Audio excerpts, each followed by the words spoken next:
Olá a todos e a todas, sejam bem-vindos a mais um vídeo de filosofia. Para hoje eu decidi falar acerca da fobia intelectual. Dou sempre a sugestão no começo dos vídeos para subscreverem o canal, para ver o resto dos vídeos e acompanharem o meu trabalho, para porem like, todo esse tipo de coisas. E para isso eu vou ler um bocado desta minha obra, Filosofia Aplicada à Consciência e Felicidade, com prefácio do Dr. Jorge Humberto Dias. Eu leio um pequeno texto e depois faço uma pequena reflexão acerca daquilo que eu ler. Vamos lá então. Fobia intelectual. Quando se vive com um profundo conservadorismo intelectual, quando se vive com bloqueios e apegos intelectuais e por causa disso se foge da zona de desconforto intelectual, naturalmente se vive com uma fobia intelectual. A fobia intelectual, além da gênese, que é o medo da dor, consiste em ter-se medo da alteridade intelectual. A alteridade intelectual, passando aqui a explicar, é o ser diferente, o contrário, o contraditório, tudo aquilo que é diferente relativamente às nossas perspectivas, às nossas crenças, às nossas ideias, ideologias, seja o que for. Pronto, está explicado. Consiste em ter-se medo da mudança intelectual. Aquele que vive com uma fobia intelectual vive com medo de questionar-se, vive com medo de se colocar em causa, vive com medo de se mudar. E como vive com esses medos, vive com medo da alteridade intelectual, muitas vezes atacando-a e ridicularizando-a. Pois já no contacto com a alteridade intelectual poder-se-á ver forçado a fazê-lo. Pois poderá ter de lidar com algo que poderá denunciar a falibilidade e incongruência das suas crenças. O dono da razão, que leva às suas crenças a condição de superioridade relativamente à alteridade, tem muito medo de perder o seu trono. Por isso é que tem medo de se relacionar com a alteridade. Fim de leitura. Ora bem, a alteridade intelectual. A alteridade intelectual, como eu expliquei há bocadinho, tem a ver com a alteridade relativamente às pessoas, que a alteridade é diferente, diverso. Tem a ver neste caso, a fobia intelectual, relativamente à alteridade intelectual, tem a ver com o medo de tudo que é diferente.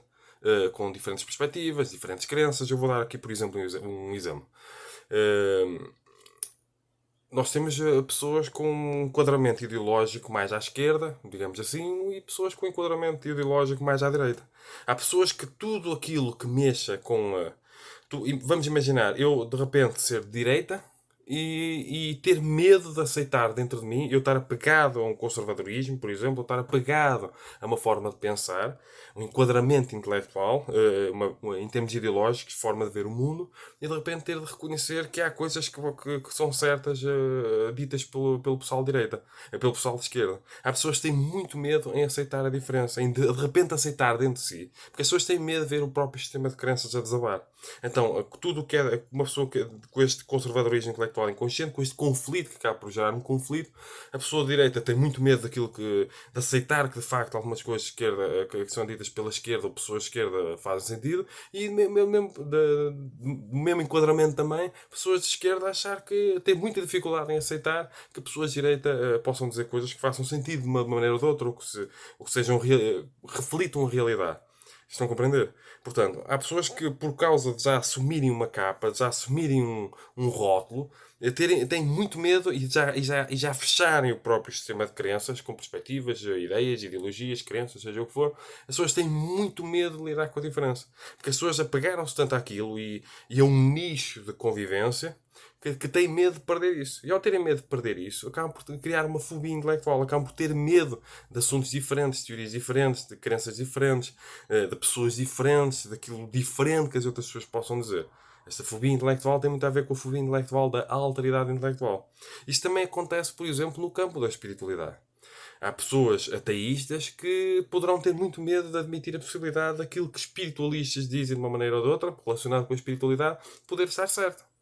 Há pessoas que também têm uma forma de espiritualidade. De repente aparece uma nova teoria, uma nova ideia, uma ideologia e têm medo de colocar em causa as suas crenças. Têm medo de ver o próprio sistema de crenças a desabar se houver uma descoberta científica que prove que há uma incongruência ou há uma falibilidade ou há ali um erro nas suas crenças, digamos, espirituais, religiosas. Há desenvolvimentos científicos que contrariaram muitas coisas que muitas religiões disseram e dizem. Principalmente as religiões ocidentais, judaico-cristãs. Então a pessoa tem medo de colocar em causa as suas perspectivas religiosas, digamos assim, por causa de desenvolvimentos científicos, teóricos, por causa da alteridade intelectual, por causa de aparecer alguma coisa que de repente denuncia, mesmo de forma indireta e até inconsciente, que denuncia incongruências ou falibilidade de alguma coisa dentro do próprio sistema de crenças. As pessoas acabam por criar uma fobia intelectual. E essa fobia intelectual pode gerar um conflito intelectual com a diferença, com a alteridade intelectual, com aquilo que é diferente, com as diferentes perspectivas, diferentes ideologias, diferentes formas de pensar. Da mesma forma, um espiritualista pode ter muita dificuldade em lidar com o ateísmo, com ateístas, com todo esse tipo de coisas. As pessoas acabam por ter muitas vezes um medo de lidar com a diferença. Medo de estudar, medo de se abrir para novas ideias, novas possibilidades, novas ideologias, novas formas de pensar. Então eles ficam ali fechados no próprio sistema de crenças e não querem abrir mão dela. E isso acaba por criar uma fobia intelectual. Há, por exemplo, pessoas, porque o ateísmo pressupõe muitas vezes uma certeza. Pressupõe a certeza que não existe Deus, que não existe nada que tenha a ver com a espiritualidade, de uma maneira ou de outra. E vamos imaginar que de repente essa pessoa ateísta, eu estou a dar este exemplo, poderia dar outros, tal como eu dei de esquerda, dei de direita, seja o que for. E de repente aparece alguma coisa que prova que de facto existe um universo espiritual ou todo esse tipo de coisa. Como é que a pessoa se relaciona com isso? A pessoa já está apegada ao seu ateísmo e tudo o que isso envolve, de uma maneira ou de outra. E se de repente se provar cientificamente que existe espíritos ou que existem outras coisas relacionadas com o universo da espiritualidade? Como é que esse ateísta, que esteja apegado a esse universo de crenças, ou a esse sistema de crenças, como é que ele se vai relacionar emocionalmente, intelectualmente, com essa nova proposta científica, com essa nova descoberta, digamos assim, com essa nova forma de ver o mundo? Todo o seu sistema de crenças poderá desabar. A pessoa poderia ter gerado ali um conforto intelectual.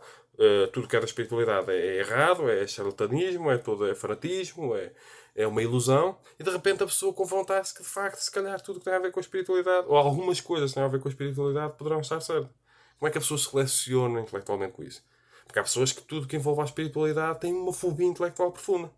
Tal como pessoas de esquerda que têm uma fobia intelectual de reconhecer que algumas coisas ditas por pessoas de direita se calhar fazem sentido e estão certas, e pessoas da direita poder achar que tudo aquilo que há algumas coisas de esquerda, ou ter dificuldade em aceitar que algumas coisas que a esquerda diz, ou que pessoas de esquerda, digamos assim, poderá estar certo. Há muito tipo de fobias. Eu estou a dar estes exemplos, foram os que me ocorreram para dar neste vídeo. Mas, de facto, como é que nós nos relacionamos com a autoridade intelectual? E, em primeiro lugar, como é que nós nos relacionamos com a nossa ignorância e como é que nós nos relacionamos com as crenças que nós já enraizamos dentro da nossa consciência? Que nós muitas vezes já sedimentamos. Pusemos ali o tijolinho, a cimento e aquilo fica durinho ali e a pessoa não há fluidez, não se deixa novas informações entrar, aquilo fica muito rígido. Nós depois criamos um sistema de crenças muito rígido e temos medo de tudo aquilo que possa colocar em causa esse edifício rijo, duro, endurecido, embrutecido. As pessoas depois ficar violentas, que as pessoas não conseguem colocar em causa o próprio sistema de crenças. As pessoas criaram ali bases muito sólidas, que não são fluidas, que não se mexem, que não se moldam, que não, e depois fica tudo muito difícil dentro da própria consciência.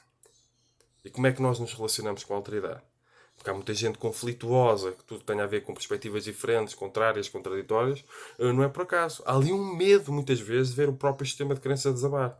Porque pode gerar um conflito profundo. Há pessoas que até suicidam por causa disso. De repente aparecer alguma nova informação, uma nova forma de pensar, uma nova teoria, uma nova ideologia. Olha, muita gente se suicidou com a perspectiva de Kant de não podemos conhecer o número, só podemos conhecer o fenómeno. Não podemos conhecer o objeto em si, só como ele nos aparece. Ou pessoas se suicidaram quando Kant escreveu acerca disso. Viram o próprio sistema de crenças a desabar. Tinham uma confiança profunda na capacidade de percepção formológica e hermenêutica relativamente à realidade.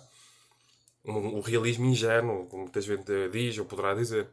Então nós temos de ter atenção, temos de ter prudência intelectual, temos de refletir profundamente acerca das coisas, porque nós poderemos achar que somos muito inteligentes e muito intelectuais e ter apegos e bloqueios intelectuais, ter um conservadorismo intelectual inconsciente, ridicularizarmos às vezes perspectivas diferentes, porque às vezes o mecanismo de ridicularização não é só identificar o ridículo. Eu ridicularizo alguma teoria, alguma ideia, uma ideologia, para lhe retirar força, porque inconscientemente eu não me quero colocar em causa.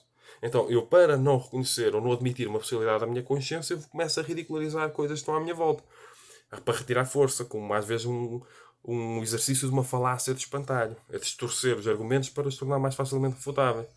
De forma inconsciente, as pessoas não se apercebem e podem ser muito inteligentes e intelectuais. Portanto, há mil e uma formas de fobia intelectual. Eu dei aqui o exemplo de esquerda e direita, porque sempre que há a época de eleições, às vezes, por exemplo, no Brasil, é um conflito constante entre direita e esquerda, esquerda-direita, seja o que for. Eu achei que seria pertinente falar um bocadinho acerca disso. E a questão também que também mexe muito com o sistema de crenças, que é a questão da religião, da espiritualidade, ateísmo e todo esse tipo de coisas. Porque às vezes há fobias intelectuais. E nós estamos abertos para a diferença, para a alteridade, para o contrário, para o contraditório. Como é que nós nos relacionamos com a alteridade intelectual? Essas questões são muito importantes. Porque podem determinar todo um enquadramento de escolhas de vida. Que poderão condicionar-nos ou que poderão elevar-nos. Em termos de consciência, desenvolvimento da consciência, em termos de conquista da felicidade. Coisa tão importante, tão fundamental, no meu entender. Portanto, fica aqui mais um vídeo. Eu dou vários cursos online onde eu trato estes assuntos, mas não só. Este texto eu desenvolvi nesta minha obra Filosofia Aplicada à Consciência e Felicidade, com o prefácio do Dr. Jorge Humberto Dias, Uma Consciência Livre, Uma Consciência Feliz. E eu tenho outras obras publicadas, podem ler em formato papel ou em formato digital. Como eu já disse, dou vários cursos online, todos eles, cada aula eu dou a cada pessoa, num enquadramento muito pessoal. Uh, Podem subscrever o canal, sugiro que subscrevam o canal, comentem, que ponham like, que partilhem, porque é muito importante para dar sustentabilidade e crescimento ao canal. Este tipo de assuntos eu acho que é muito importante para as pessoas, portanto ajudem a divulgar, ajudem este vídeo a chegar a mais pessoas, ajudem este tipo de trabalho a chegar a mais pessoas, que às vezes circula lixo por aí, não ajuda nada nem ninguém, e quando são coisas que eu acredito que possam contribuir para a consciência e felicidade das pessoas, seja do meu trabalho ou seja do trabalho de outras pessoas, eu faço questão de divulgar e eu peço que ajudem a divulgar. Se quiserem contribuir mesmo para a sustentabilidade e crescimento do canal, podem subscrever, comentar, por like, como eu já falei, e podem fazer doações, que eu não tenho patreon.com, podem fazer doações por IBAN, por MBWay, até a propósito do meu ativismo filosófico e do meu ativismo para uma pedagogia da felicidade. Se nós não revolucionarmos sistemas de ensino, se nós não criarmos sistemas de ensino completamente centrados na educação para a felicidade, que pressupõe uma educação emocional, educação afetiva, todo este tipo de coisas, até uma educação sexual, seja o que for, nós continuaremos a criar uma sociedade que ignora tudo que é fundamental para a felicidade e ao ignorar vai gerar uma sociedade infelicitária. Portanto, nós não podemos transitar de um estado de uma sociedade infelicitária para uma sociedade felicitária sem mexer nos sistemas de ensino, sem fazer uma revolução nos sistemas de ensino e sem criar sistemas de ensino que eduquem para a felicidade e não que eduquem para uma escravidão inconsciente e generalizada de vários tipos.